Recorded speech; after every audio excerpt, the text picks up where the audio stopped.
The Tinder Swindler, honestly, was just absolutely unbelievable. The things that Simon Leviev was able to get away with was absolutely insane.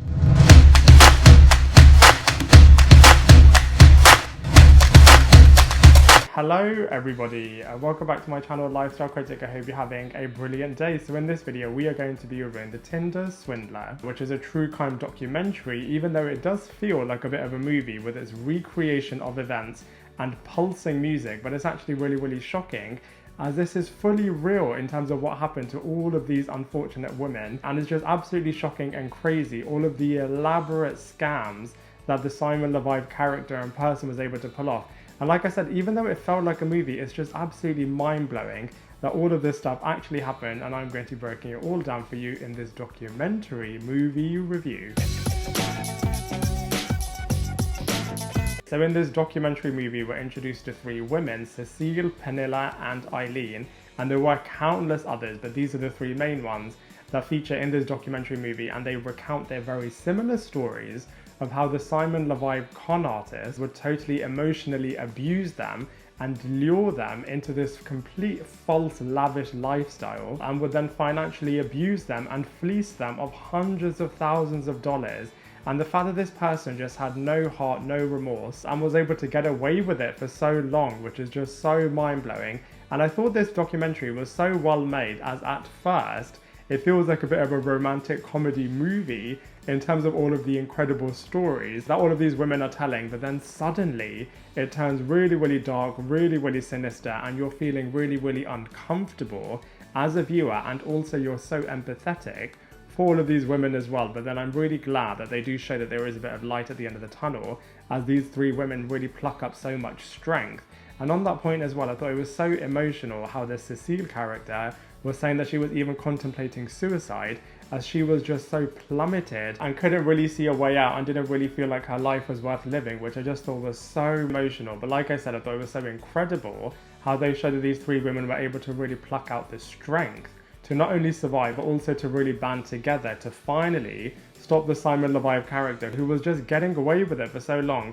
And the police from across the world just couldn't even do anything to stop this guy. Even in the credits of this movie, they were showing that even though Simon, when he finally got caught, he is now released and is still living a bit of a lavish lifestyle, has a bit of a model girlfriend, and these three women are still paying off their debt. I think this movie documentary special was just absolutely unbelievable, captured everything so brilliantly, and I believe Netflix are even going to turn this into a real movie, which is going to be so cool. But as far as the documentary is concerned, from a storyline and characters point of view, it was absolutely wicked.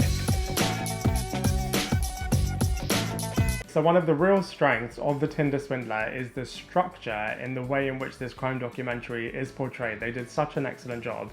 So for example, all of the recounting from a pieces to camera point of view of these women speaking to a camera in a little bit similar way to how I'm doing here, just telling their stories, but all of the B-roll footage on top of this was just absolutely incredible. So for example, we obviously had some actors that were restaging all of the events that these women went through, and then we had all of the WhatsApp messages, we had all of the voice notes, all of the Tinder messages, all of the video messages as well that they were sending via WhatsApp, which really did bring everything to life.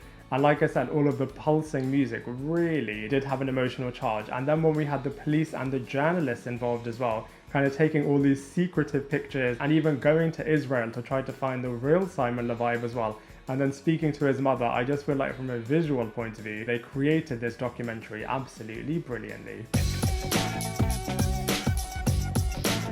So from a comparisons point of view, I think The Tinder Swindler is so much stronger than the other crime documentary, I Love You Now Die, and I would put it on the same level as The Social Dilemma, which was another brilliant Netflix documentary. And I feel like this also really did feel like an excellent movie documentary in terms of its recounting in a bit of a sinister, chilling and thriller way, in terms of all of the real life and the fake world that the Simon Leviev character was able to create.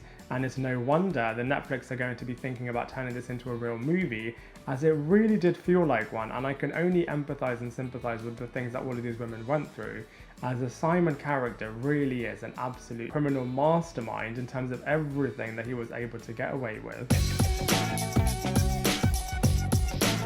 So overall, I really enjoyed the Tinder Swindler, even though it was really uncomfortable and really chilling to watch. I think it was such a brilliant documentary special. I think it's incredibly eye-opening, and I feel like anyone who watches it can really learn so much from it. For example, being really careful about who you trust, really careful about all the private information that you give out, and also when things seem too good to be true, they most definitely are. And it's just really crazy, as this really is a real life event and tragedy that all of these characters went through.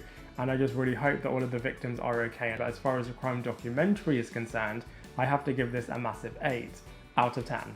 Now I'd love to hear what you thought of the Tinder Swindler, so let me know in the comment section below. Otherwise, I look forward to seeing you in my next video.